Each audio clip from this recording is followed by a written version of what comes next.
about now? You can't foolproof me if I'm...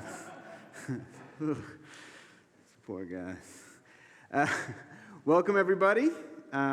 Those of you who are joining us for the first time or the first few times, I'll be circulating after the service. My name is Ian. I'd really love to meet you. And welcome to everyone who's joining us online. We love having you as our extended community. Thank you. We offer a children's chapel for members of our community from 4th grade and younger. That's taking place in Holland. Oh, actually, I think, is it still taking place in Holland Hall, or did it go? Carriage House. It's taking place in the Carriage House. And there is a nursery right over here for those of you who want to take advantage of that. Please know, however, that if you want to stay with your baby or child, you're always welcome here. Our youth will stay with us through the homily. And you can see we've added a line right in here, right before the second hymn, right after lay minister homily. Youth may go to their classes. So, youth, if you're here, please step out. Our climate action team is hosting the second in a series of 5 discussions called the Climate Roller Coaster, which meets in the fireplace room in Holland Hall immediately after coffee hour at 11:30. The topic today is saving the earth one forkful at a time. So, ethical eating, eating well.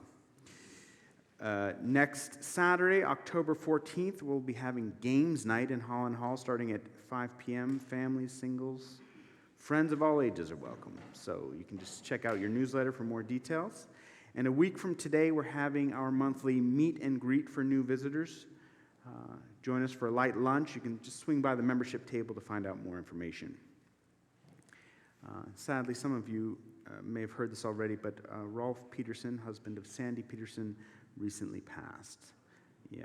So the memorial service will be held here on October 28th at 3 p.m. There'll be more announcements about that. And finally, every year we conduct a fire drill. Who's excited? Right? But we do it so everyone's comfortable and we know how to get out of the room. Sometimes the closest exit is, as you know, not always the one in front of you. So we're conducting it next week immediately after the benediction. Everything's happening. The bell, everything. So instructions are going to come from the pulpit next week. With that, let us begin our worship.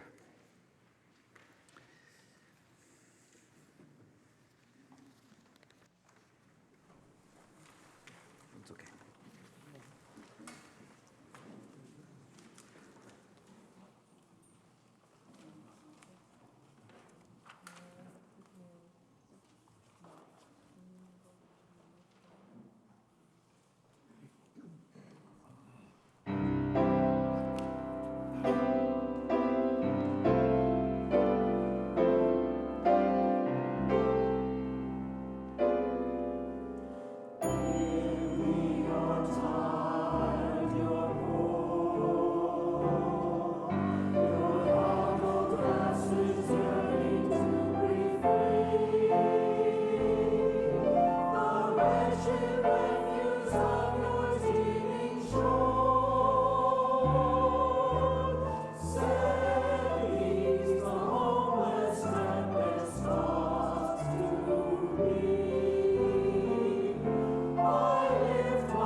Good morning. As we light our chalice this morning, let us listen to the words of Leah Ongiri, weavers of one story. Here we are, together, each facing our different human tasks, or maybe the same central one. To embrace the lessons life delivers, to discern and respond as we grow, to refuse harm and cherish flourishing. May we know ourselves as vessels of infinite possibility, holders of each other's heartaches and tales of joy alike, weavers of one story in which we each have our part.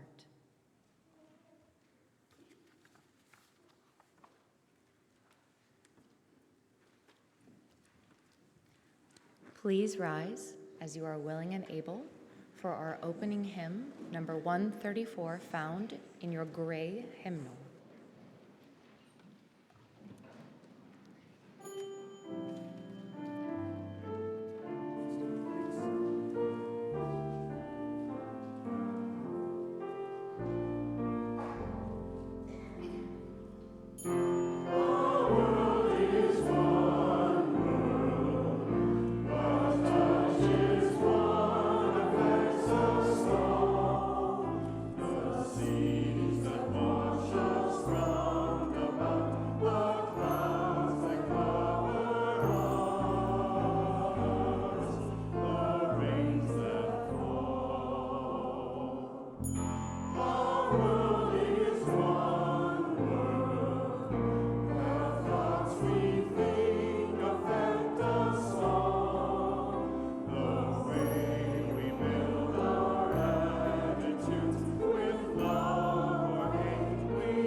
I think we need.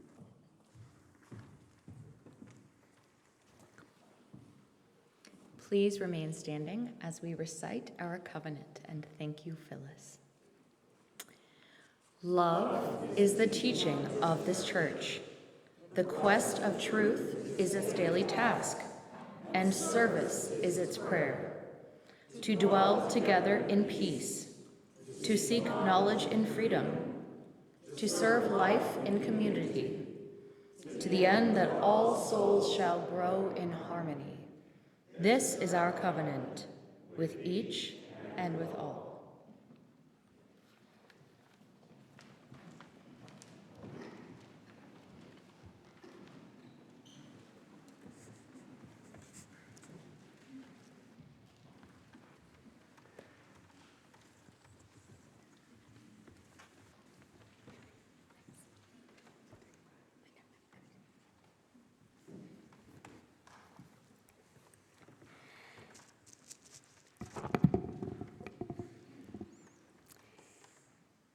In the not-so-distant past, the central thread of my life's narrative was a love story, one of young love destined to be. I met him when I was 17. He was my high school sweetheart. I would later follow to college. I became his nurturer and motivator. He promised to always be there. A few years later, we ran off together to start building a new life of our own and got married exactly 10 years from the day we first crossed paths. 5 years later, we welcomed our tiny miracle human. Granted, there were always storms, but I just knew they would dissipate any instant. Happily ever after was just around the corner, waiting for me to be better, work harder, get a job, lose weight, demand less, better yet, ask for nothing. So I complied, working hard to reinvent myself and water down my dreams in service of this love story I needed as the foundation for the stable and happy home I wanted more than anything else in life. I was doing what I'd always done, constantly striving, performing, and achieving, all in pursuit of attention and validation. This transactional exchange was the only form of love I had known, the only form I believed was available to me. I persisted for 23 years, tirelessly chasing after an elusive happily ever after. I then found myself at the threshold of my midlife chapter, living a life that looked nothing like the life I envisioned for myself, and it just didn't make sense. On the one hand, I had found absolute contentment in motherhood. I was doing a pretty good job raising my Nate, an incredible human I was proud to call my child. Our bond was a pocket of joy that nourished and sustained me. But on the other hand, I was miserable, battling a persistent depression that continued to intensify. I felt like a complete failure when it came to everything else. I hadn't achieved what I knew I was capable of. It wasn't supposed to be like this. I was intelligent and persistent. I was supposed to excel. But the reality was, despite graduating from law school, I didn't pursue a career or even take the bar. I was stuck. Yes, motherhood and being a trailing spouse explained some of it, but the real culprit was my brain, which felt fractured and incapable of normal functioning. My identity was in crisis. Who was I without my academic accomplishments? Even more distressing, how was I going to perform and overachieve with a fractured brain?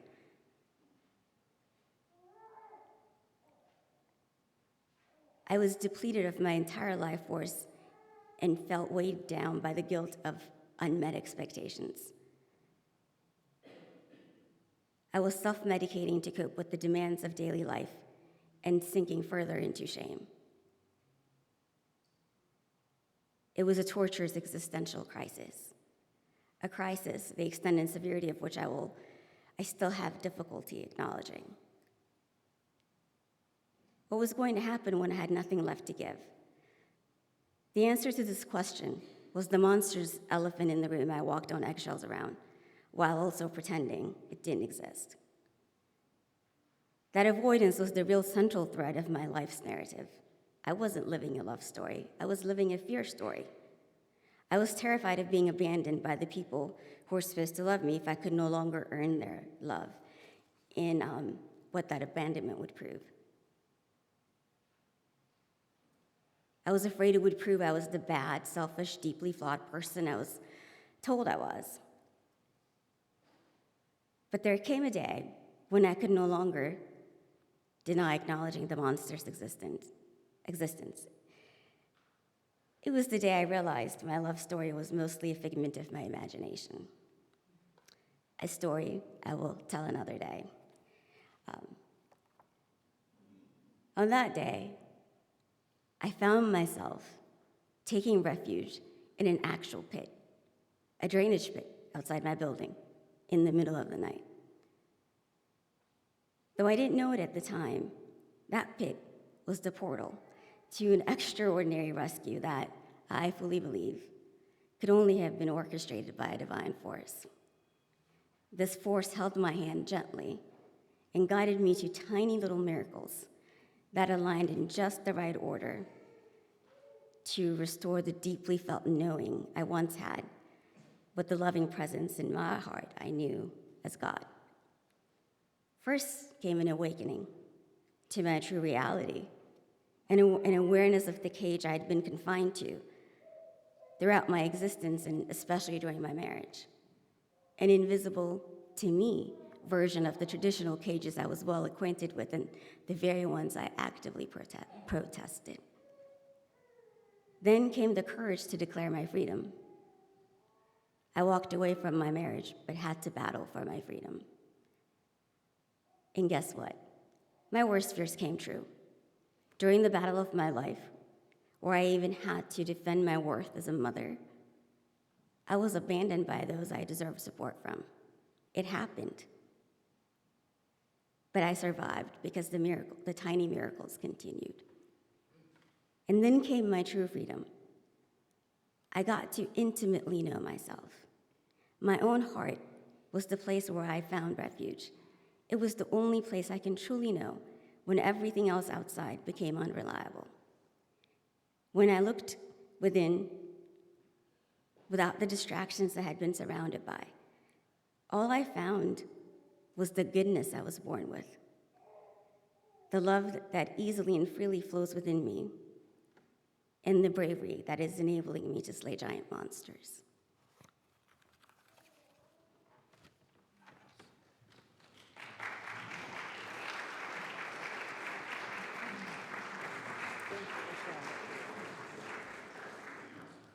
You may remain seated as we sing hymn number 155. It's in the gray hymnal, Circle Round for Freedom. You'll note the melody on this particular piece is on the second line. We'll sing this through 3 times.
Excuse me for a second while I pull it up. I don't have the script in front of me, so please give me grace.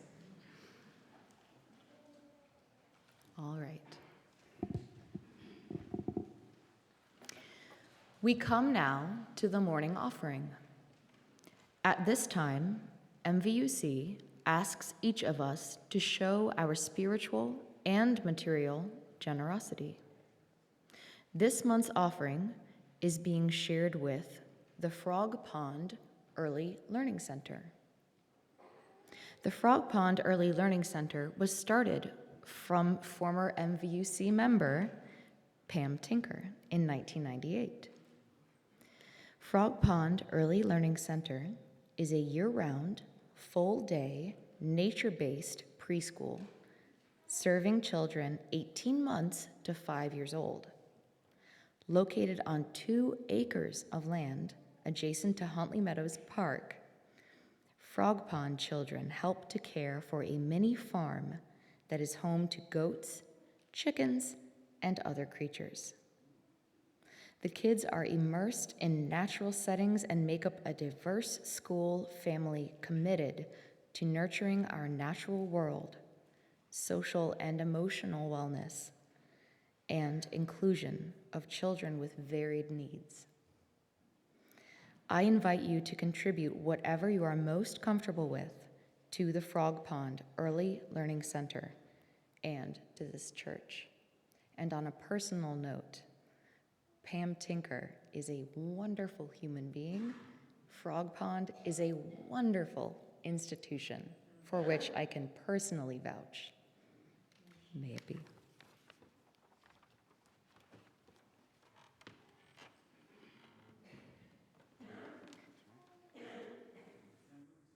What's that? The ushers can come forward? Please come forward, ushers. Yeah. What do we do? What do I do? Light a candle of this joy or sorrow. Oh, yeah. You and me both.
invite you to continue our reflective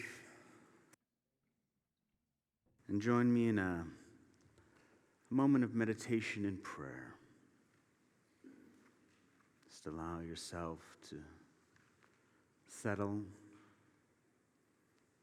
to breathe. Maybe it's the first time this week that you really noticed your breath.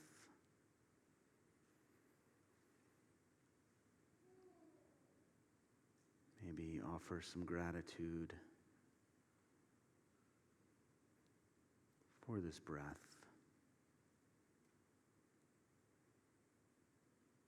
The breath sustaining us.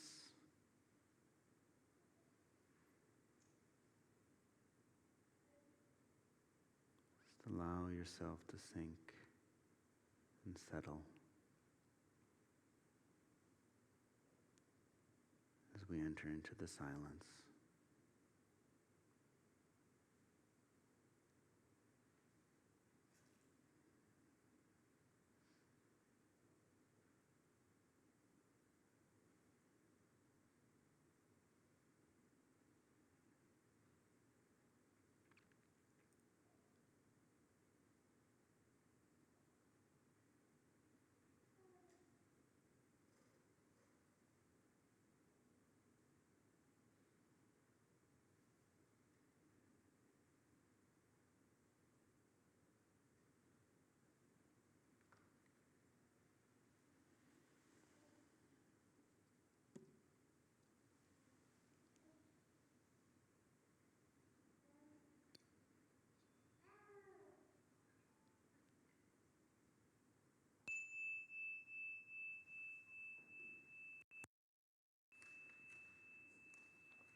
If you were to ask people what they believed the most powerful technology in the world might be, some, I think, would say nuclear weapons. Some might say the internet. Perhaps there's a few futurologists who are speculating that it's AI, artificial intelligence. But this morning, I would like to try to make the case for story as being the most powerful technology and one that we must understand if we want to build a better world. It is story that helps us understand ourselves as a people. It was story that created religion and nations and even how we think of space as somehow something. It is story that gives certain leaders the right to drop bombs on people while denying other leaders to drop bombs on the people bombing them.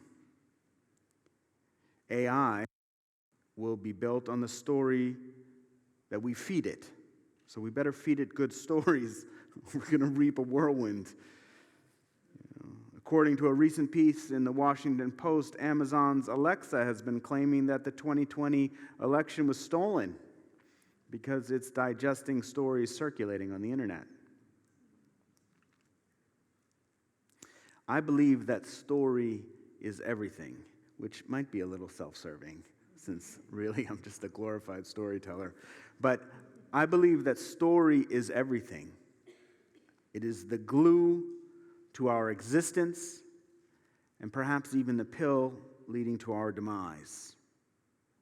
But too often we amble through life oblivious to the stories we are living within and are thus controlled by elements in these stories that we refuse to confront or even acknowledge.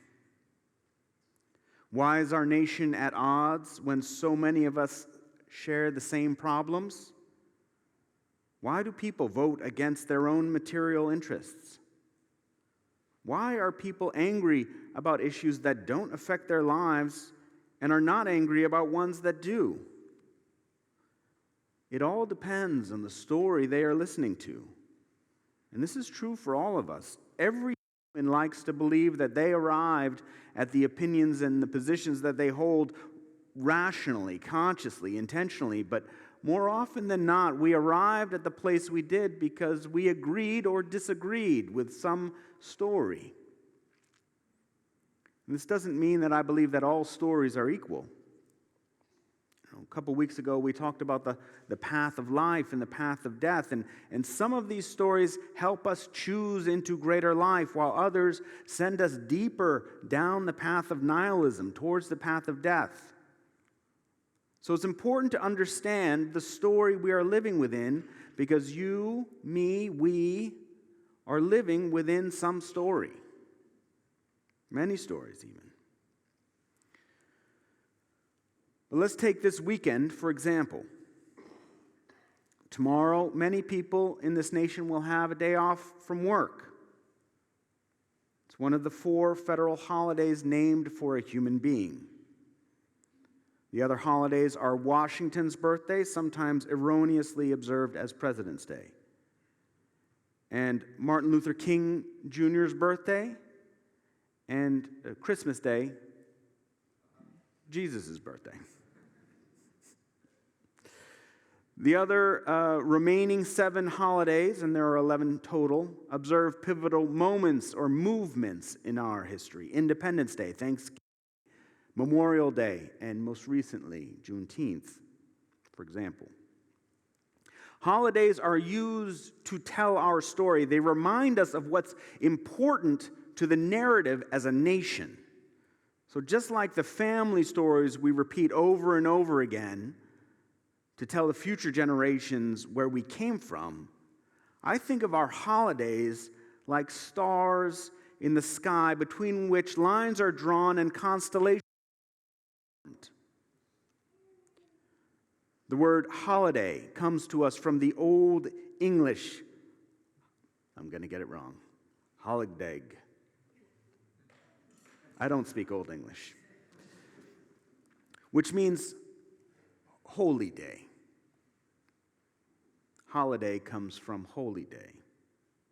And each of the human beings named in the federal holidays sit in our national narrative. They sit on our national altar like saints watching over us. Some of them we are comfortable with. Some of them we are uncomfortable with. But they all tell part of the story. The facts of these men are often shaded to create meaning instead of staying true to history because we want them to represent values we see in ourselves or values that we aspire to. The facts don't always align with the values, so we change the story because the facts aren't actually as important as finding ourselves in the constellation of meaning.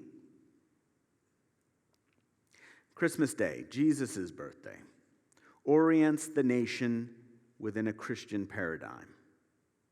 This is the story of the God of the land. There are certain regions that have their own textures.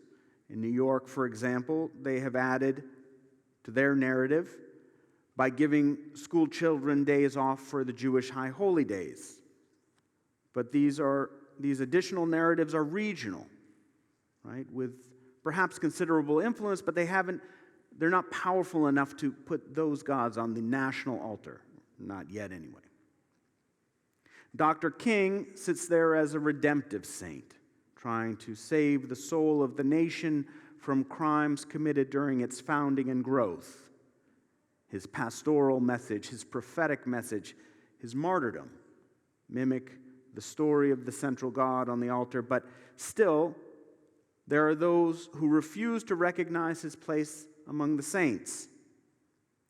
Indeed, in some places, they have avoided incorporating the story by calling the third Monday in January Civil Rights Day or Human Rights Day. In Alabama and Mississippi, they celebrate the holiday as Lee King Day in order to recognize the birthday of Robert E. Lee.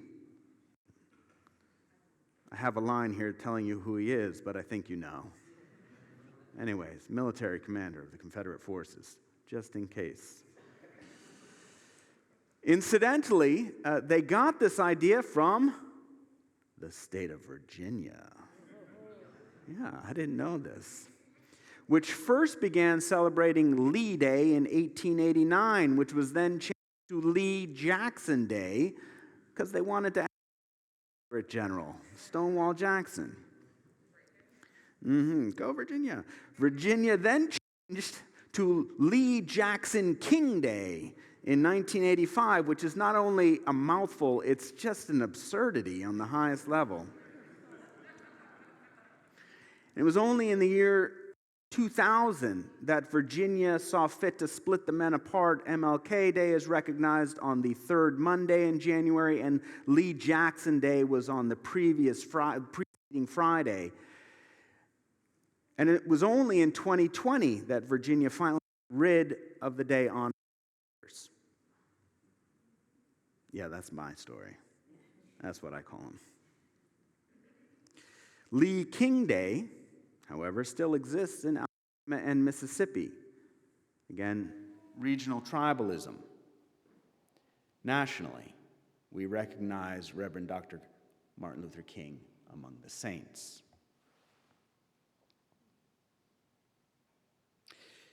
There's Washington, our Abraham, if you will, the father of the nation. Mostly our children are taught myths about his honesty and military prowess. There was no cherry tree, I hate to tell you. I know, there was no cherry tree. He also did not stand up in the boat when he was crossing the Delaware. Also not true, right? These are stories. And the facts are not actually that important when you're trying to tell a story. What's important is the story. And then there's Columbus. Oh, big sigh over there. The most controversial of the saints, right? Our Adam, if you will. He is our creation story as a nation. And there are those who quibble about what they call textual inaccuracies in the Bible. And honestly, I don't know what to say to these people. The Bible is not a historical document. It is a creation story of a people. It's a story that talked about how a people came to be. That's all it is. And people orient themselves around stories to give meaning to their lives, and this is also true of Columbus. What we are taught is hardly history. It is hagiography. Oh, there we go. Hagiography, which is the study of the lives of the saints. There may be facts in which the general narrative hangs, right? And there are certainly facts that have been omitted so as to keep the national narrative unencumbered. I mean, no one likes to start the story of a people with a genocide. That's a very bad way to start a story. So there's been a lot of effort put into reimagining this holiday as something else. Most recently, we're calling it Indigenous Peoples Day. But the law has not yet changed. And there's a reason it has not yet changed, because we're still invested in part of that story. It has not yet changed, and there are those who see this reimagining as the tinny political correctness of Native Americans and so-called revisionist historians tarnishing the image of a hero, which is a bit ironic since Columbus Day is entirely revisionist in the first place. If we search for the meaning of Columbus Day, we need to look at the situations that brought this holiday about, what brought this holy day about. You know, the storybook that I had, which probably many of you had, told of a man motivated by great curiosity to explore beyond the boundaries of what was known. And he possessed fearlessness and great faith, values that we like to tell about ourselves to this day. And in this children's book that I had, his story finished with what seemed like a very unjust imprisonment by some very ungrateful monarchs in Spain. But his own journals and testimonies written against him by contemporaries indicate that he was actually imprisoned because of his great cruelty and avarice. You know, his willingness to torture and kill shocked even those who considered him a friend. And for centuries, he was actually disregarded. So why did the story of Columbus come back? The first known celebration of the arrival of the Europeans to what is now become known as the Americas was held on October 12, 1792 in New York City, marking the 300th anniversary of Columbus's landing. The very next day, October 13th, the cornerstone for the White House was laid in the newly named District of Columbia. The fledgling country was in search of new roots. The new Americans had fought a bitter war to separate from the mother country, and in attempting to differentiate themselves from the colonial masters, they reached deeply into the past to establish a new creation story, a new story of origin and founding. So it's not by chance that the capital of our nation, Washington, D.C., carries the names of both our first president and founding father, the man who established European dominion over the lands. The first Columbus Day did not begin until the late 1860s. There was some disagreement about whether it began in 1866 or 1869, but the celebration was led by Italians and Italian Americans who lifted up Columbus as evidence of their right to fully participate in American society. Some of you may have seen, or at least seen reference to signs like "No Italians, no Irish, no Jews need apply." These were the great unwashed masses of Europe. And today these signs seem anachronistic given the great umbrella of whiteness that now includes all Europeans and those of European descent. But this was not always the case. and it's important to think about this celebration in context of the day. If we assume the most conservative date, and let's take 1869, as the official start of Columbus Day, we see that only 4 years before, the United States had finished one of its bloodiest battles. And making it more painful was the fact that this so-called Civil War at times pitted family against family, brother against brother. At stake was the moral vision of the United States. Would we continue to enslave human beings because of the color of their skin? The victory of the North ended slavery, and we quickly added the 13th, 14th, 15th Amendments to the Constitution, carving out a more inclusive understanding of citizenship, adding to our story. However, the destruction of the peculiar institution did not mean the destruction of white supremacy or the belief that white people were somehow either by God or science inherently better than people of color and people of African and indigenous descent in particular. But the country had been torn apart, and the power structure that kept Anglo-Saxon Protestants at the top was endangered. Italians, Irish, Jews, and other Europeans who had been previously excluded from the halls of power were offered a trade. We would assimilate. We would assimilate into Anglo-Saxon culture. We would give up our languages, give up our customs, engage in a forgetting of the past. And in return, we would support the notion of a new identity that had been growing over the past 200 years, the identity of the so-called white person. We were not Irish anymore. We were American. The concept of racial superiority had been around for a couple hundred years, but at that time it included a hierarchy amongst the so-called whites. And we still hear echoes of this today. Institutions like the Daughters of the American Revolution, or being able to trace your lineage to the Mayflower, do not just conjure up notions of legitimacy based on time in these shores, because people of African descent have been here just as long. They conjure up notions of purity, notions of time before we were mixed, before white people called ourselves mutts.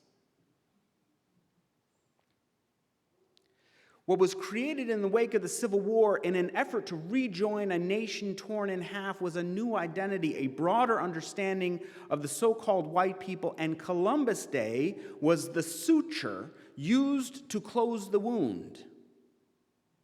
In some tribal regions, they added Lee and Jackson to the pantheon of white saints. But regardless of where we came from, the new white Americans could now reach back and claim our right to lead with Columbus as our touchstone. He was an Italian who delivered the Americas to Spain, a mutt in his own right. In 1937, Franklin Delano Roosevelt, following a traumatic series of events in U.S. history, made it a federal holiday. And in 1971, amidst our most recent expansion of civil rights, Columbus Day was moved to October 12th, to the second Monday of October. Whenever there is a serious threat to national identity or a movement that is creating national anxiety, the American Revolution, Civil War, the Great Depression, Civil Rights Movement, we have returned again and again to Columbus and Columbus Day as a way of unifying the culture around so-called white values and history. And this is not by chance. We may not be conscious of what's happening, but it's not by chance. And we may not like this Genesis story, but that's irrelevant, right? Columbus is a major constellation in the sky of meaning. Columbus was a horrible man. Indeed, so was Adam, right? And just like Adam, he raised Cain. And we have been murdering and colonizing one another ever since. This is part of our inheritance. And people have been writing commentary for centuries on the wives of Cain and Seth, two of the three children born to Adam and Eve. And they say things like, if God created only these humans, how did they find wives? Of course there were other people. They were simply erased from the creation story. And this is a type of colonialism. If you control the story, you were able to wipe other people out. Here in the Americas, there were other people. There are other people who still have to fight to keep their stories alive. But Columbus sits on the altar. And it's difficult to reframe the story because the existence of Europeans in the Americas kind of depends on him. By what authority do Europeans have to be here if Columbus was wrong? Perhaps we don't have any authority to be here. Which you can either be like, you figure that out for yourselves, but it often puts people into a corner and asks them to defend a man that perhaps we shouldn't. And so it goes in the United States. We are drawn to these extreme poles where a person defends one position at all costs while another rejects that position in its entirety. No solution can be found because there's no willingness to see ourselves in the other person's position, or more poignantly, to see that person and their vision in ourselves. But maybe there's a third way. One that's in between honoring Columbus and removing him from the altar entirely, a way initiated by our southern neighbors. In many Latin American countries, this day, holiday, holy day, is referred to as Dia de la Raza, or Day of the People, in recognition of the fact that a new identity was formed when Columbus arrived, like a meteor out of the sky, right? People who were not just European and not just indigenous, a mestizo people, people born out of great horror, but also great love, like the double helix of the DNA, the twin strains of aggression and affection that make up our identities in this hemisphere. We are the product of murder as well as love. Shadow sides and light sides. So personally, I am not in favor of forgetting Columbus, nor am I really in favor of honoring him. He is my shadow side, an essential part of the fire in which I was forged. And I never want to ignore my shadow. There's enough therapists in here to tell you what happens when you do that. Right? It overtakes you. Indeed, my shadow side can be more seductive than my light side. Right? One of the lesser gods, desire, works readily as its minion. But something must be done. Some accounting must be taken. There are people who've been ignored, who've been passed over, who've had little or no valuing of their lives, no meaning attributed to their loss and suffering. As a nation, there remains great pressure to continue, even to this day, to make these people into faceless beings, things even, so that we are not burdened by their story. And this cannot stand. But accounting for the lives and the loves of these people is not enough. There are ways to retell the Columbus story, but this is not enough. We must find ourselves in this Genesis story, acknowledge our ancestor, as complicated as he is, and discern our inheritance, all of us, each of us. We don't remove him from the story. How could we? Who would we be? Instead, we add to it. And we don't do this only by rewriting history books, by making living history as communities invested in healing the wounds created by the founding of these so-called people that we refer to as Americans. You know, many of you will have the day off tomorrow as a nation. And many of you will wrestle with what it means to honor Columbus. Some of us just push it away and we just take it as a day off, right? Because we don't know what to do with it.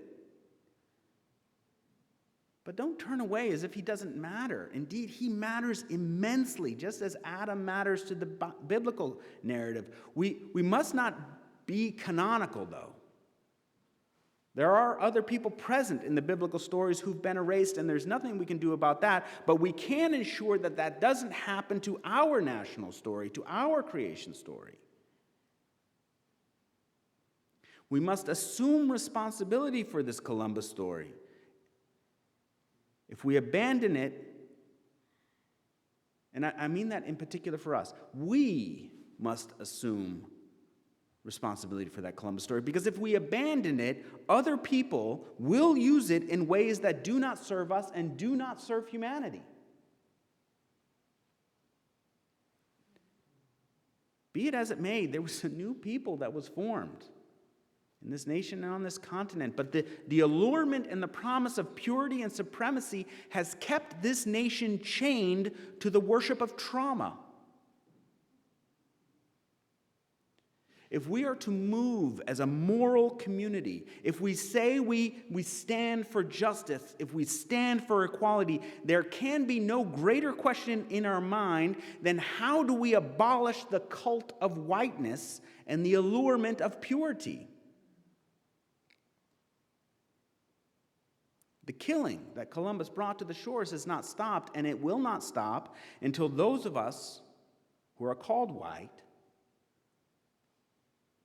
become traitors to the race, and whiteness is abolished. And the stories of those Americans who have been overlooked or oppressed have been raised up and incorporated into our story as well. This is who we are. And there is support for this, perhaps more support than we have ever seen before, which is one of the reasons I believe that we are facing one of those critical moments in history when Columbus has reemerged as important. It's a moment where we see demagoguery happening. We see battles over the textbooks of our children, right? Those clinging to the values codified in whiteness, the ones that Columbus represents on the national altar of meaning, have called for another civil war.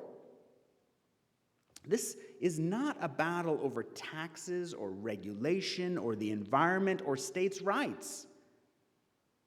That's just technical veneer. And we don't have a technical problem. We have an identity problem. And this can't be solved with a technical solution. The technical problems can be so onerous and kind of sexy that we are constantly spending our time fighting them, but they will never go away until we solve the identity problem. There is a battle over our identity here. Who are we, really?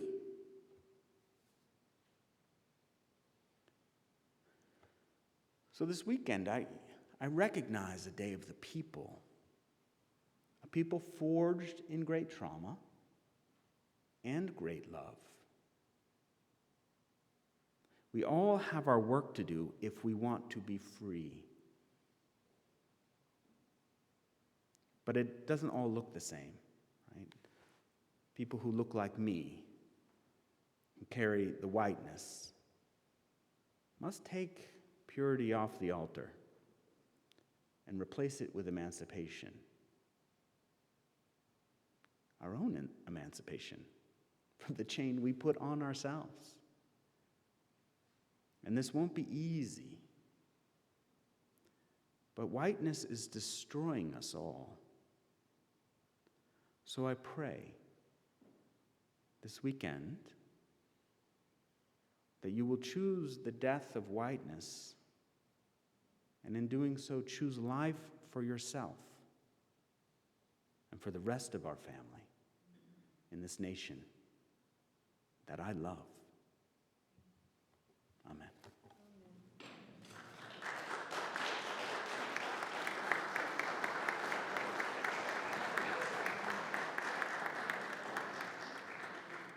Would you stand and join us in singing, as you are willing and able, number 1060, as we sing of hope and joy.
In extinguishing our chalice found in the order of service.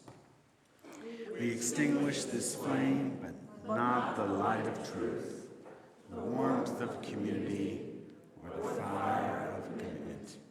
These we carry in our hearts until we are together again.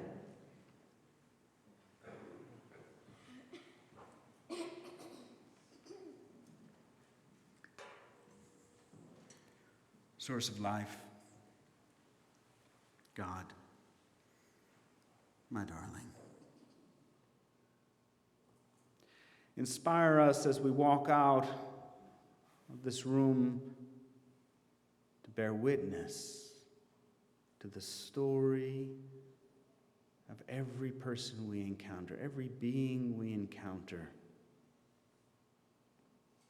overflowing with value and worth and dignity just because they are. Awaken us to that deep interwovenness, the space beyond right and wrong, beyond the names we give that count them in or count them out, that count us as separate. Awaken us as we rest in presence. And fill us with grace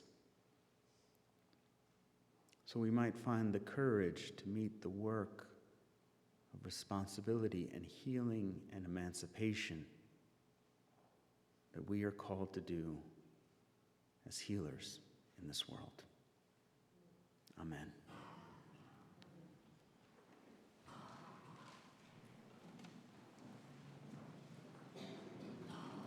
I want to thank Doug Masterson, Raleigh Romaine, and Tom Ruby over here. Thank you for bringing us out to the world.